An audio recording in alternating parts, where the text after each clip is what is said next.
Okay, we'll go ahead and get started. Everyone, come on into the room. Grab your brown bag lunch, your sandwich, and your banana, and let's have a good conversation with the Metro Atlanta Land Bank.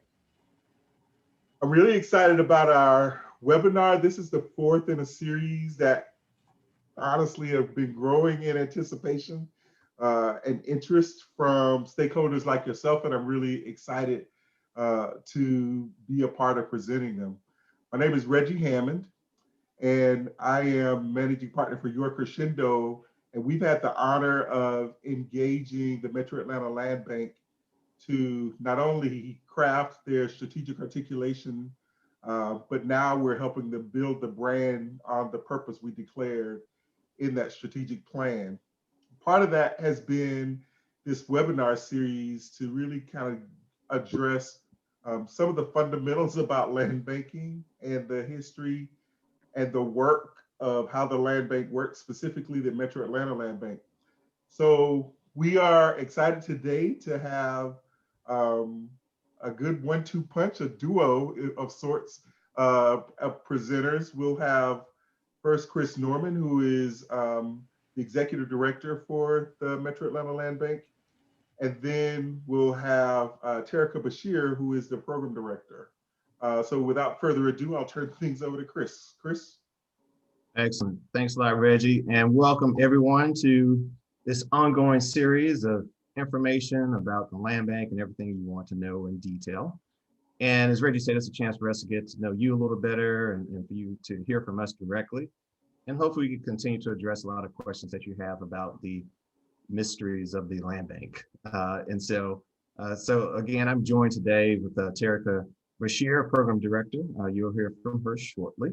So I'm just going to go ahead and kick things off and then hand off to Terica. So I want to always kind of level set with the group because I don't know if this is your first time being introduced to land banks or you might be an expert, but just want to make sure everybody's on the same starting point. So first question is, what is a land bank and what are we actually talking about? So land banks are these things that you hear about and they've gained in popularity quite a bit since 2010.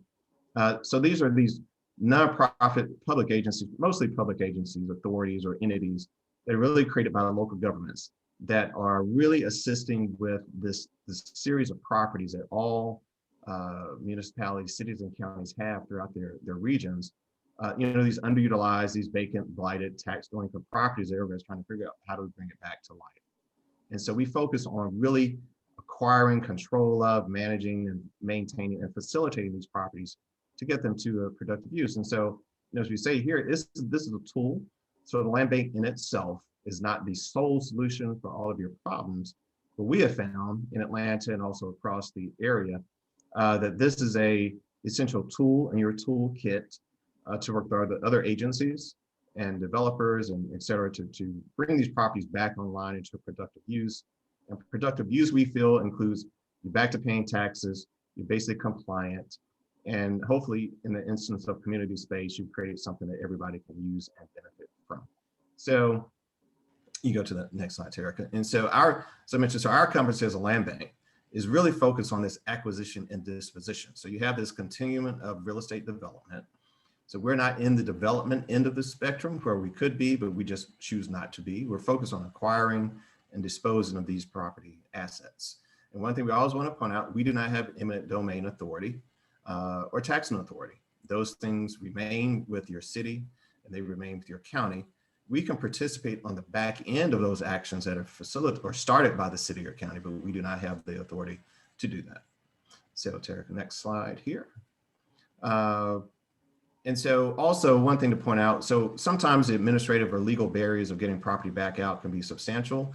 For instance, there might be property that goes to a tax auction that nobody wants. Can we help bring that back onto line? Can a land bank help to facilitate issues with clouded title? Are there restrictions from municipality in terms of how we can dispose of property? Because oftentimes cities and counties are restricted in how they can dispose of properties. So land banks are these very nimble entities that can kind of help to kind of work in these markets to kind of get these properties back online. So we're a little bit more patient and all that. And so, bottom line is our goal as a Metro Atlanta land bank, which is similar to a lot of land banks, is really just taking this property and returning it back to productive use. And then we have some secondary and tertiary benefits of creating market affordable housing, public space, jobs even, and new industry for the citizens. And we do have this unique authority that allows us to extinguish past due taxes on these properties as they basically may have been come past due. And that helps also to get properties back online, particularly ones that have been dormant for a while. So that kind of gives you an idea of what a land bank is, what is their purpose of being, and some of the powers that basically vest with the land bank. So I think that brings us to the topic of the day, which is the Land Banking Depository Program. And so Terica Bashir is on, and she is our program director. If you follow us on our social media, you can find more information about her on the recent publication that gives more of her background, and she might want to say a few words about that. But at this point, I am going to fade away and I will remain online, but we're going to turn it over to Terica and she will take it from here. So Terica. Good afternoon, everyone. Again, my name is Terica Bashir, and I'm the program director for the Metro Atlanta Land Bank. Just want to thank you all for joining us today, and I will just dive right on in. So you're all here to learn about our land banking depository program. So just to give you a little bit of background on the program, due to the rapid growth of the housing market in the 2000s, the land bank developed a policy that would stop nonprofits from losing their property because they couldn't keep up with the property tax increases. So the policy was approved in December of 2007, and then the actual program, the land banking depository program, officially launched in July of 2009. And after the 2009-10 crash, nonprofits couldn't generate income to pay their taxes and were losing their properties as a result. So this program has actually proven to be helpful both in hot markets and cooling markets. The program allows for nonprofits or government agencies to bank their land with the land bank for 3 to 5 years, tax exempt, if the end purpose of the land is for affordable housing or some other community benefit. Now let's discuss the goals of the program. This first bullet basically states that the program allows a nonprofit or government entity to purchase a desirable plot of land quickly in anticipation of or in the face of rapidly rising land prices. Has anyone heard of the Beltline? Need I say more? So with the ability to bank the land, the entity doesn't have to actually have the finalized construction, financing, or the partners for development. And that speaks to the second bullet. Thirdly, while the property is being banked with the land bank, you don't have to worry about the upkeep of the property. We maintain the property, insure it, and ensure it is up to the city's standards of the housing and building codes. And then we invoice you for the work that's completed at a pre-approved cost that we've all agreed upon in our land banking agreement that you'll see and we'll speak more about later. And when I say maintenance, we're not just talking about cutting the grass. We have full service crews that can handle everything from securing structures to removing or cutting trees, all the way up to demolition. And again, under this program, we only hold land if the purpose is for affordable housing or other community benefits such as green spaces. So these are the goals for when we develop the program, and then we can talk in more detail later about the benefits to you. So who's eligible? As we said before, the program is only open to nonprofits or government entities. For-profits can participate, but only as a part of a joint venture with a nonprofit and if they are the minority partner. So to enter into the program, an application, which can be found online, and we'll actually walk through that in a moment, the application must be completed, and then staff will review it, score the application, and then make a recommendation to our board of directors, who must vote to approve the land banking relationship. So we kind of talked through some of these already, but to reiterate, properties that are banked with the land bank are tax exempt for the time period that we hold them. The program allows you to purchase a single property or multiple lots without having to immediately begin construction. So you can rest assured that in the next 3 to 5 years, you will build affordable housing in an area that you otherwise would not have been able to do because you had this additional time and money that's not going to pay property taxes. And this will allow you to work out the details of the development and financing. And again, the land bank has crews that are taking care of the property while it's being banked. And so this is the maintenance of and the insurance on the properties while they're being banked. And because these crews are servicing a multitude of properties for us, the cost is cheaper than you having to hire a crew for a one-off one-off maintenance event. So you get the benefit of a reduced pass-through cost. So these are the details to the program. We will draft a master land banking agreement that both parties will execute, and that agreement outlines all of the responsibilities for both parties while under the agreement and the mechanics of that. It also outlines the types and eligible uses for the properties. And I'd like to point out that it's not just residential that's allowable, but commercial as well. And to meet that community benefit requirement, retail space within that commercial building must have affordable or below market rents for local businesses, or provide space for nonprofits to use for meetings. So that would take care of the community benefit requirement. So the property, once we've executed the agreement, the property would then transfer over to the land bank. The title will be transferred to us. At that point, we would go ahead and start insurance for the property and then assign it to a maintenance crew for us to provide property maintenance. And for the maintenance and the insurance, payments are made to the land bank in real time. So it's not you wait until the end of the land banking agreement and then pay us in one lump sum. We actually invoice you monthly for these holding costs for the insurance and the property maintenance. And then last but not least, as we stated before, the property is tax exempt during the banking period. So once you transfer the property to us, if it's by January 1st, because the tax assessor's office, the tax commissioner, the end of that property tax bill is December 31st. So anything that's in our possession by January 1st of that next year will be tax exempt. But if you transfer something to us, say in June or September or what have you during the year, then you will be responsible for the property taxes for that year. And then we would start with the tax exemption the next year for the full year. And so how can you participate?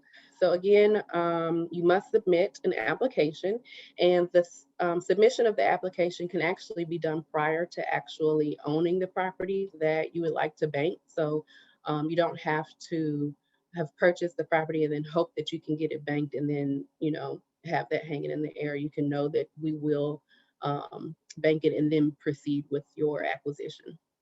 Again, you must specify that the property will be used for affordable housing or other community goals, like we've discussed with this green space, or if you're going to have the commercial space for the low market rent. And yes, the execution of the land banking depository agreement, and by execution, we mean sign. So we'll have our board chair sign the agreement, and then the nonprofits signing authority will sign as well. And then of course, we ask that you abide by the management and administration clauses within the agreement. And so to complete an application, you go to our website. Let me see if I can do this. I like to walk you through. So you go to our website.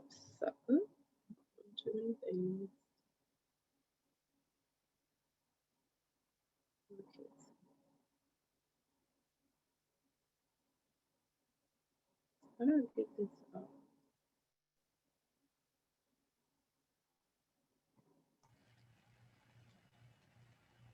Okay, I'm having a technical difficulty. I was going to walk you through, but you go to our, property. yeah, I have it pulled up, but Jericho, you probably need to stop the share and then share again so that you can show your website. Right. okay. Sorry about this, folks. It's my first time. Here we go.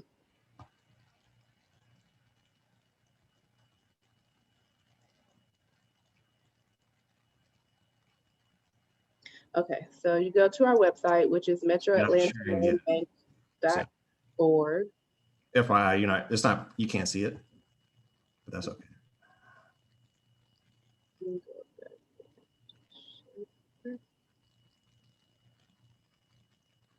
Okay, so you go to our website, metroatlantalandbank.org, and then you click on this orange Our Properties button in the top right.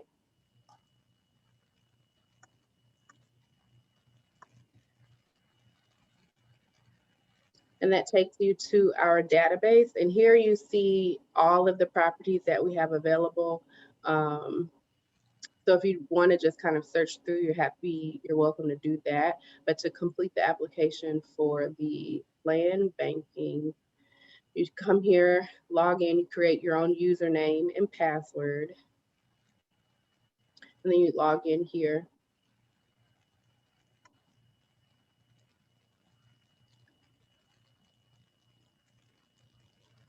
And then you type in the, you come here to my applications. And then you can see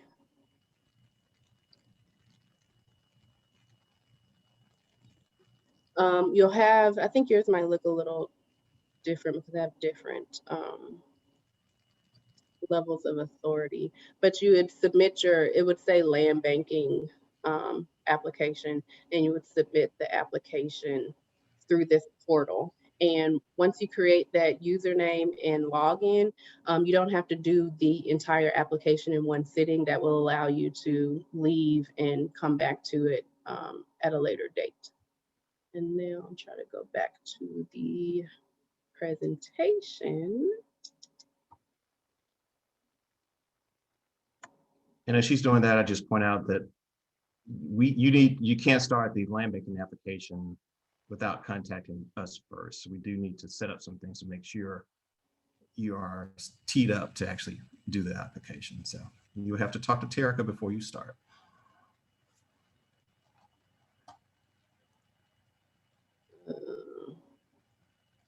That is this part. Let's see my presentation again.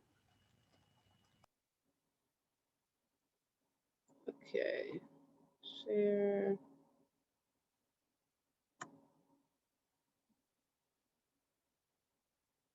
Okay, I seem to have lost my PowerPoint.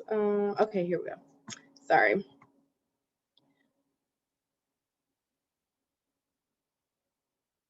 I can get back to presenter. We've done that. Okay. So once you are in that eProperty, that's the name of the database that we have. So once you're in that eProperty, and again, you've created your username, you've logged in with your password, when you're in the application, it'll ask you for these required documents. And so the first is a 50-year title search report. And so we want you to go back this far so you can see what you're actually dealing with in terms of the ownership with the property. We also ask for proof of funds, 3 letters of recommendation for you to complete a budget worksheet. And we recognize that at the time that you're completing the application that you might not actually have all of these things in place, but we just want to make sure that both you and the land bank are aware of the plans for the property over the next 3 to 5 years. So we recognize that it might not be going towards construction even, towards the end of the term, but the goal is to have the property go into active construction towards the end of that term of the agreement. And the last thing that we require is photos of the property. So once you submit the application, the land bank staff reviews the application and scores it. What we mean by package is that the application in addition to all of those required documents. So when the application is reviewed, scored, forwarded to Chris, our executive director, and then staff makes a recommendation to be placed on the agenda for the board of directors. So again, our board of directors has to vote to start this land banking relationship. And we do invite a representative from the nonprofit to attend the meeting. If you're doing this anytime this year, we're still doing Zoom in light of the pandemic, so you'll get a Zoom link to attend the meeting and then be able to speak on behalf of the application and your plans. So if approved, the agreement is drafted, shared with the parties before it's finalized, and then it's executed by both parties. And then we start the transfer of the property to the land bank, and then property management commences in terms of the insurance and the maintenance. So a couple things to highlight. We do execute promissory notes. And so the note is in the amount that would have been paid for taxes during the time that the property is banked with us. So in the instance that you do not uphold your end of the bargain to actually develop affordable housing, you don't just get a tax break over the past 3 to 5 years. And so how we enforce that is that we put the amount of that note into a security deed that's recorded at the time the property is transferred back to you. And so if again, if you do not hold up your end of the bargain, then there'll be a cloud on that title. And then the only way that that cloud will be cleared is if you create the affordable housing, or you have to pay us back. Excuse me. Again, the holding costs are paid in real time. So we would invoice the nonprofit entity for the amounts for the insurance and the maintenance on the property. We've talked through the taxes and tax extinguishment a bit, but we don't take properties that have back taxes on them, but you can submit an application to extinguish taxes on the property that you're submitting for the land banking, or you can indicate to us that you'll pay those back taxes. And then for code violations, we don't really anticipate having code violations, but in the instance that something happens unexpectedly, let's say tree falls, or there's a fire or something like that, and the property is cited for a code violation, you're not automatically let off the hook because the property is banked with us. So we will let you know that the property has been cited, and then we'll work with you to remediate the violations via the maintenance crews. And then one last thing is a note on construction.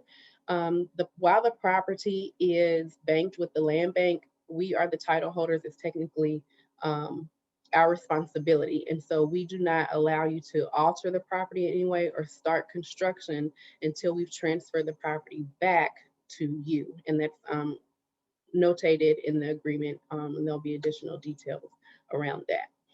And so we've had the land banking program in existence for quite a while, so we do have some success stories. And these are a few pictures of properties in the Pittsburgh area. So we banked the land for the nonprofit, and then they were able to construct these homes and then sell it at affordable market rates to low and moderate income families. And at this time, Kristen, I will be happy to answer any questions that you may have. I see there's a few in the chat already. Yes. So there are questions here that you have been submitting while we have been presenting. So we will go ahead and handle those. And Reggie, if we miss any, please let us know. So, and if you have any more this time, please go ahead and enter it into the Q&A, and that way we can respond. So first is from Grace, who asks, what scenarios might the land bank come across a house with contested ownership as someone buying the home and someone else trying to claim prior ownership? So if we enter into a situation like that where there's basic contested ownership, unfortunately, there's no magical superpower of the land bank to deal with that particular scenario. What we'll probably have to do is, if let's say if the land bank was trying to acquire a piece of property and someone else had contested the ownership, we would do quiet title action just like anyone else, or we would contact that other party and try to arrange some type of buyout, like a traditional real estate transaction to clear that. The only one scenario, if If there are some claims may see relative that include taxes, then that may be a situation. If you have a tax foreclosure, the tax foreclosure action itself can clear those other parties off the title that basically aren't willing to either pay at the auction or pay the other party out. So we would have to go down that path. So hopefully that answers Grace's question there. If not, please let us know. Next question from Catherine. So the question is, this is not a land trust, which will hold land in perpetuity for community benefit. That is a great question. I'm glad you asked that. Yes, the land bank is not a land trust. So I always tell people that think of the land bank as a public entity that holds property short-term. Think of a land trust as a private entity, typically nonprofit, that holds land into perpetuity. So those are really the distinct differences. Government, short, private, long, kind of, that's a shorthand for land banks versus land trust. So hopefully that answers that question there. Next question. Do we have a number for Terica? Her number is in the presentation, yes. And her email is there, and my email is there as well. The videos will actually be, thank you, Tara, for putting that up there. So videos will actually be on our website. So if you go to our resources link and you just saw our website that she posted, you can scroll through and watch these videos whenever you like. So they will be posted there live as soon as our support staff and our great consultant, your Crescendo, get it into its final form, they'll be posted. And that answers Constance's question regarding this copy of the meeting. Catherine, can the 3 to 5 years be extended if needed? Are you responsible for back taxes if you later decide to not do affordable housing? So Terica touched on that, but so 3 to 5 years is, we don't do extensions.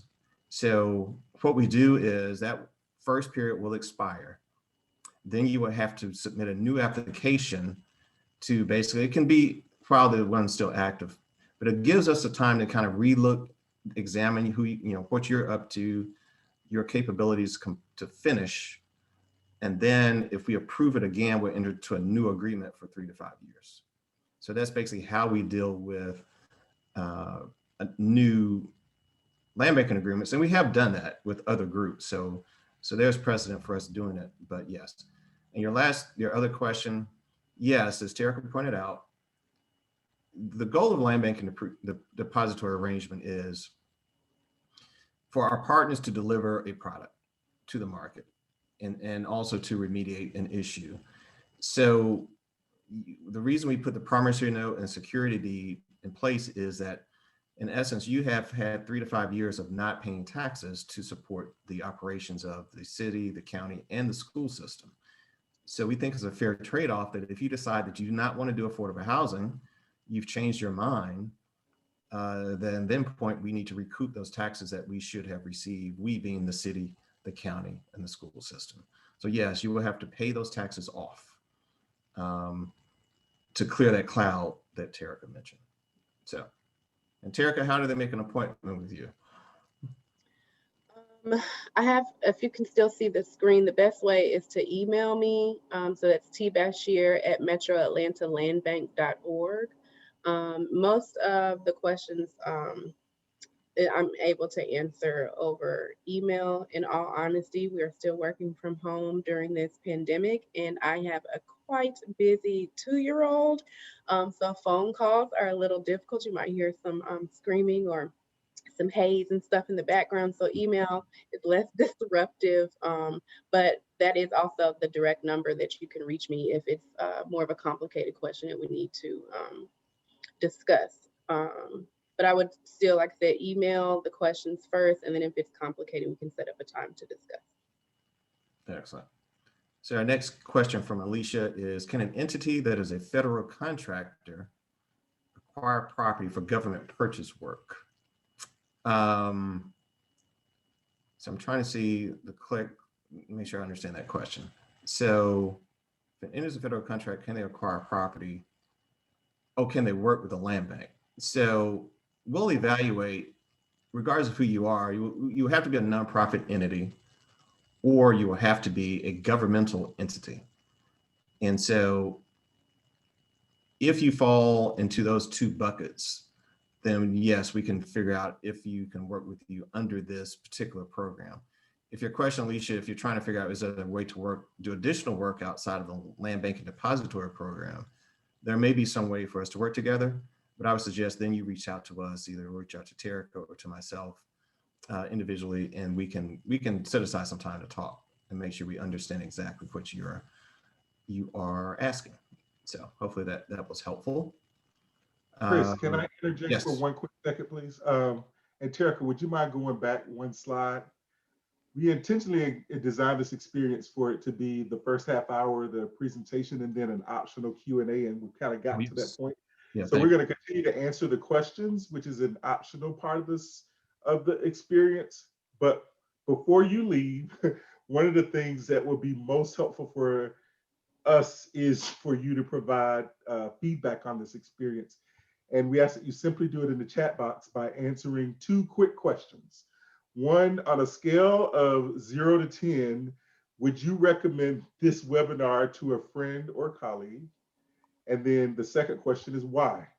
You can simply type your response to those questions in the chat box on your way out. If you choose to leave, we will still be here for the next few minutes answering questions while you do so. Okay, Chris, my apologies. No, Reggie, thank you for that clarification. We forgot to do that at the break point. And so going forward, some of you have been probably loyal to previous, but the new ones, we try to keep the presentation to about 30 minutes, and then we pivot to the Q&A. So thanks for putting that out, Reggie. So from Neek asked about the properties on the website. On the website, there's a list of properties. Should we begin our search for land there first? So the answer would be not necessarily. So land banking depository program really speaks to entities that are independently acquiring property, typically outside of the land bank, because our holdings are already tax exempt, right? So if you buy property from us and it stays in the land bank, then it's already exempt, and then we basically enter into a land bank. If your question is, how do I find property? Typically, most people have already acquired their own property and they're bringing it to us to assist with the holding period. So Monique, that is there. And if you're trying to buy property from us that's on our website, reach out to Terica or myself. We can help you in that regard. Kristen asked about references, and I'll let Terica. The application asks for three references for past performance. If this is one's first time applying, what can be submitted in lieu of these references? So you want to take the stab at that one? Or you want me to take that one, Terica? You're doing such a great job, Chris. You go ahead. All right. So for references, if this is your first time, one thing we are trying to do is trying to work with entities that do have capacity and ability to deliver. So, and typically, so if you're a startup that has really no background in any type of development, nonprofit administration, any type of those types of things, and it may be a little bit of a mismatch between what we are trying to do versus what you have in mind.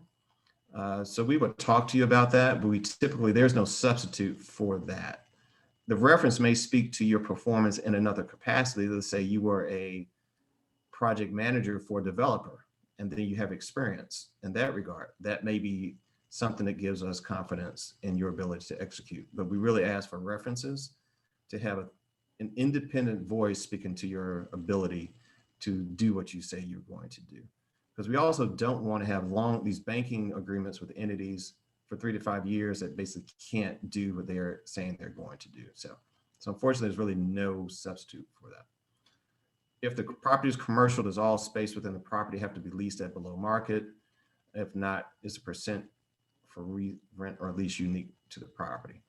So we will work through that. A substantial portion of the property would have to be for below market rent, or have to have some type of restriction on the ability to escalate the rent. Because the point would be, if we're keeping local businesses in place, we don't want to have a favorable rent for 1 year, and then next year everything doubles, and then we push out all the local vendors, the local nail salon, here, the barbershop, the restaurant. And so, again, since we are giving favorable treatment of taxes on the behalf of the taxpayers, we want to make sure that this is a beneficial relationship all around. So I think these are all the questions that were in the Q&A. So Reggie, I think there's a way for you to indicate these have been answered. Yeah, there's quite a few in the chat. In the chat, yeah. So let's pivot over to here to the chat and work through these. I do see there are quite a few coming through. Right. So I spoke to that first one about getting a copy of the Zoom. So I have up the website here. So if you go to the website and then click, I believe it's the resources tab, all of our webinars, not just this one, are available there for you to peruse and review at your own pace. So for companies that partner with corporation for construction with that company need to be a not-for-profit. So the majority owner of the entity, if it's a joint venture, would have to be a nonprofit. If there's a situation where the only one we would consider making a modification for would be if the for-profit was the majority owner, if it was a really restrictive project in terms of its rent or purchase prices. You know, for instance, this was a low income housing tax credit deal, which has federal rules on what you can actually charge, then we would feel more comfortable with doing a deal to facilitate something of that nature.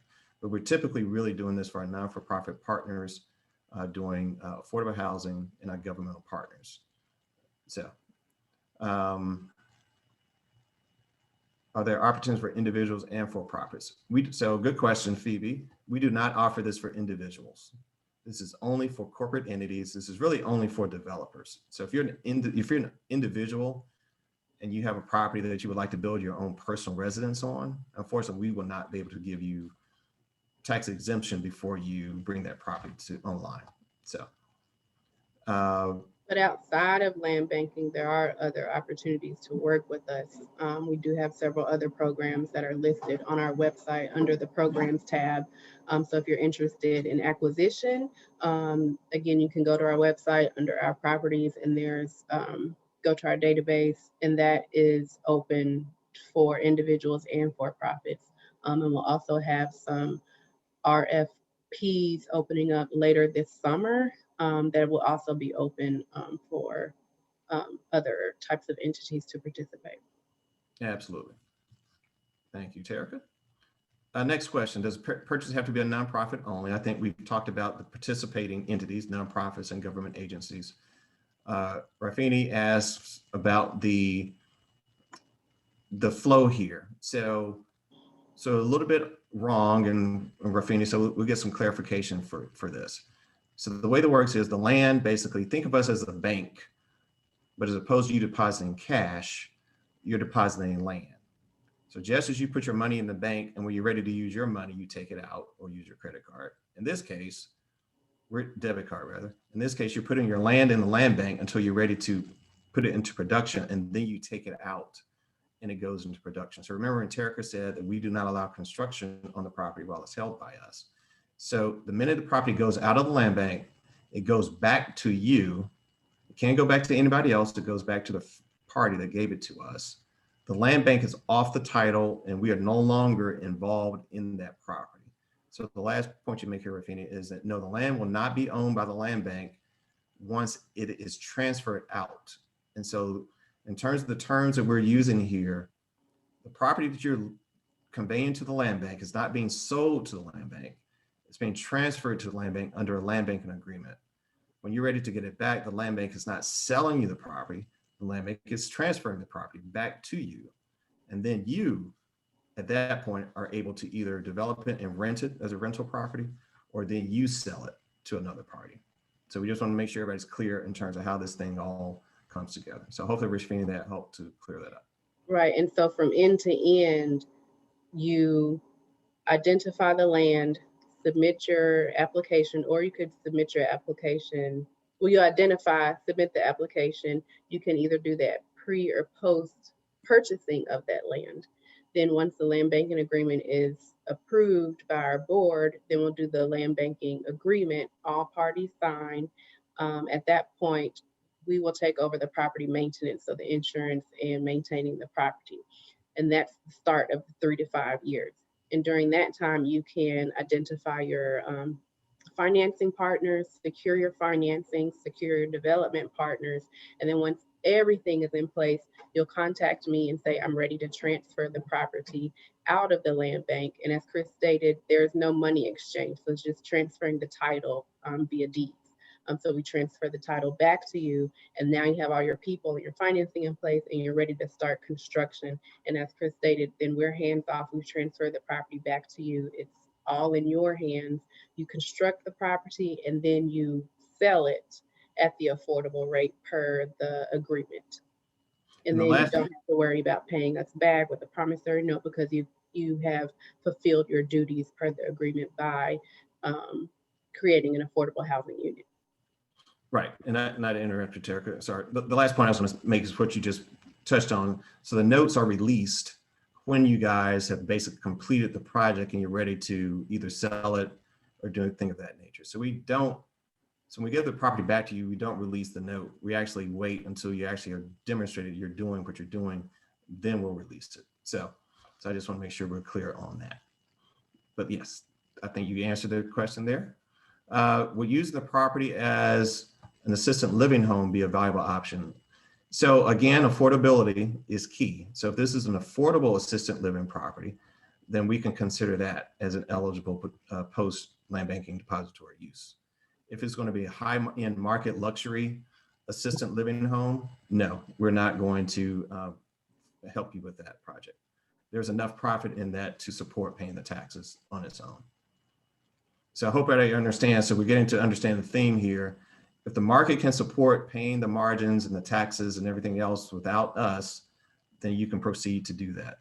We're trying to really help facilitate these production of properties that are missing from the market or need support getting to the market. So next question, could someone use the land bank to purchase and build a personal residence for themselves?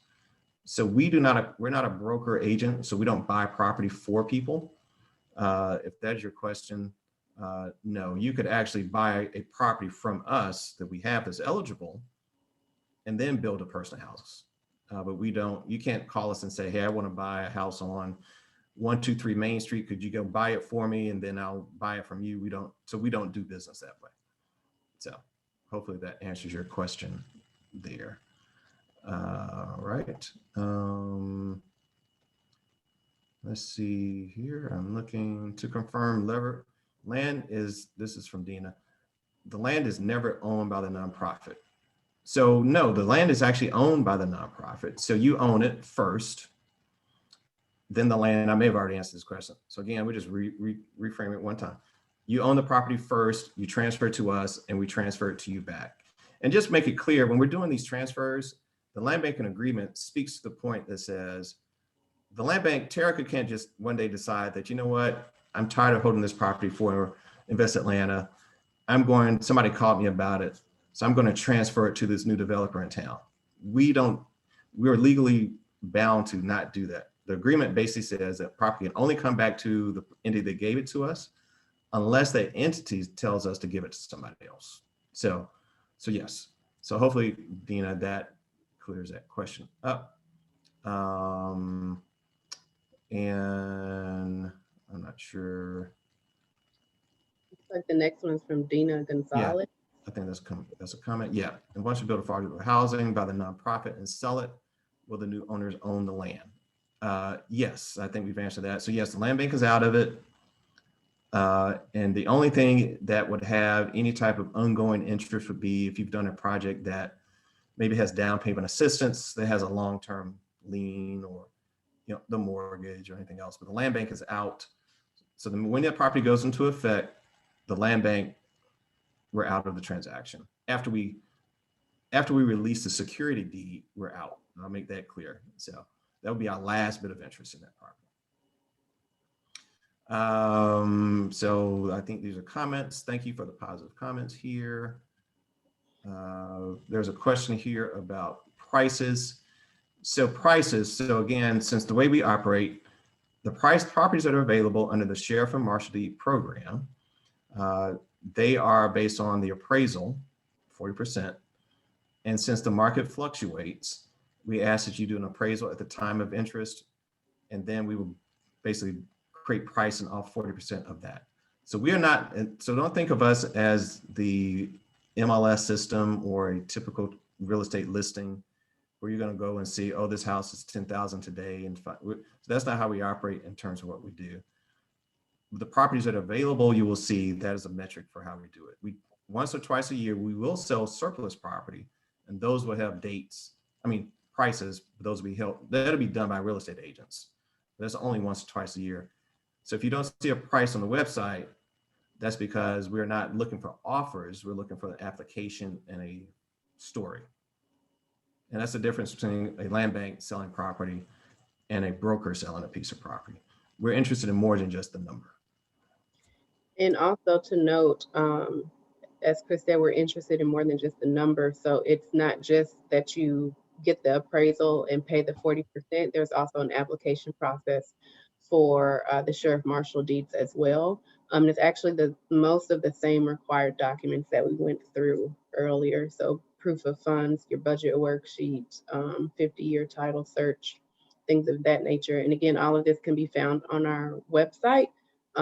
It's a couple of ways. You could go through the programs and then look up Sheriff Marshal deed, or you could go to the website, just click on our properties, and then once you find a desired property, it'll tell you what program it's under and have additional information. Okay. And back to the Q&A.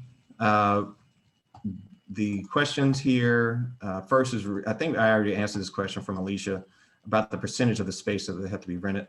The majority would have to be rented below market, but we can talk to you about the balancing act of that. Anita asked, do all the units, this is for sale product, do all the units to be sold at an affordable rate, or can some of the units be sold at a market rate? So great question. So yes. So a real example of this is when we did the Pittsburgh neighborhood revitalization, we worked with a nonprofit there. We knew there was also a revitalization goal. So it wasn't just affordability goal. So we wanted some of the properties to be sold at a higher price to basically start diversifying the types of residences there. So we actually did a percentage of them were allowed to be sold at affordable rates. And then we also agreed to a percentage to be sold at a market rate.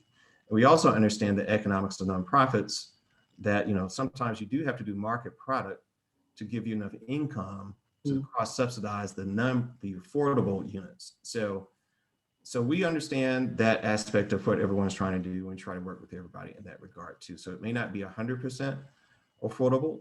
We do mixed income as well. And if you remember, the goal of the land bank is one, bringing the property to productive use. Affordability is a high level of importance, but depending upon the neighborhood, you may need a market unit in there as well. And we can work with that also. So those two questions. Kristen, I think this might be our last question. Is there a repository for title searches? No. So unfortunately, title searches are done for individuals, and basically that is the property in essence for the party that's asked the attorney to do the title search. And so you would have to do your own title search for that property. And it also gives you confidence that you know what you're buying. So, and that answers that particular question. And I think that answers all the questions we have in the Q&A box. And I know we're approaching our 1 hour timeline.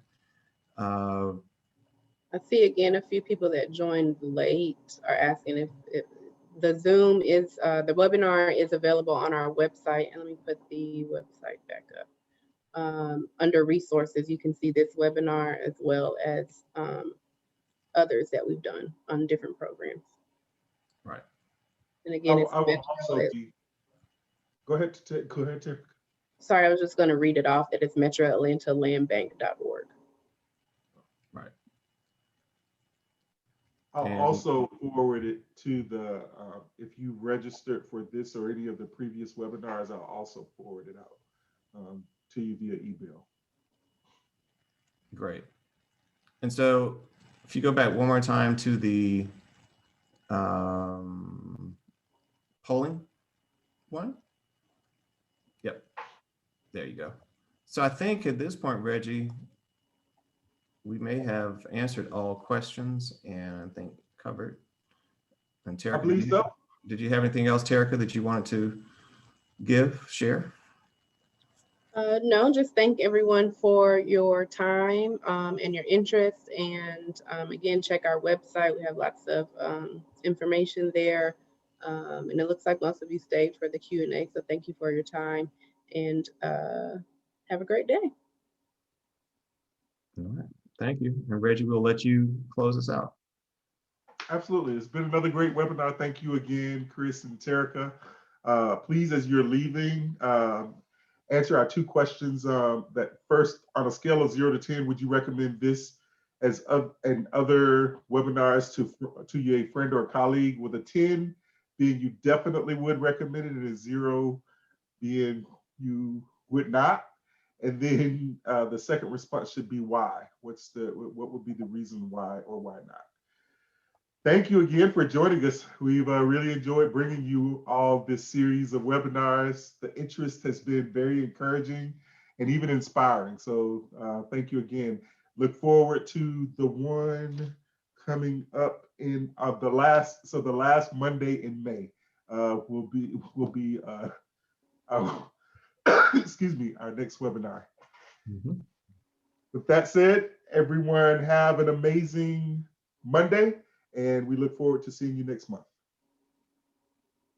Thank you, everyone.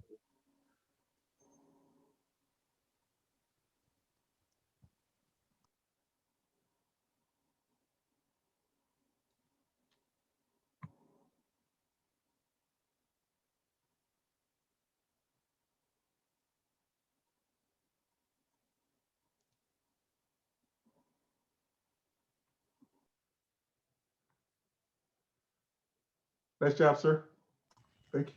Thank you. I was just letting it hang open. I know you letting it stay open so people will respond. Oh, yeah. So, okay, well, I'm signing off. All right. I'll talk to you.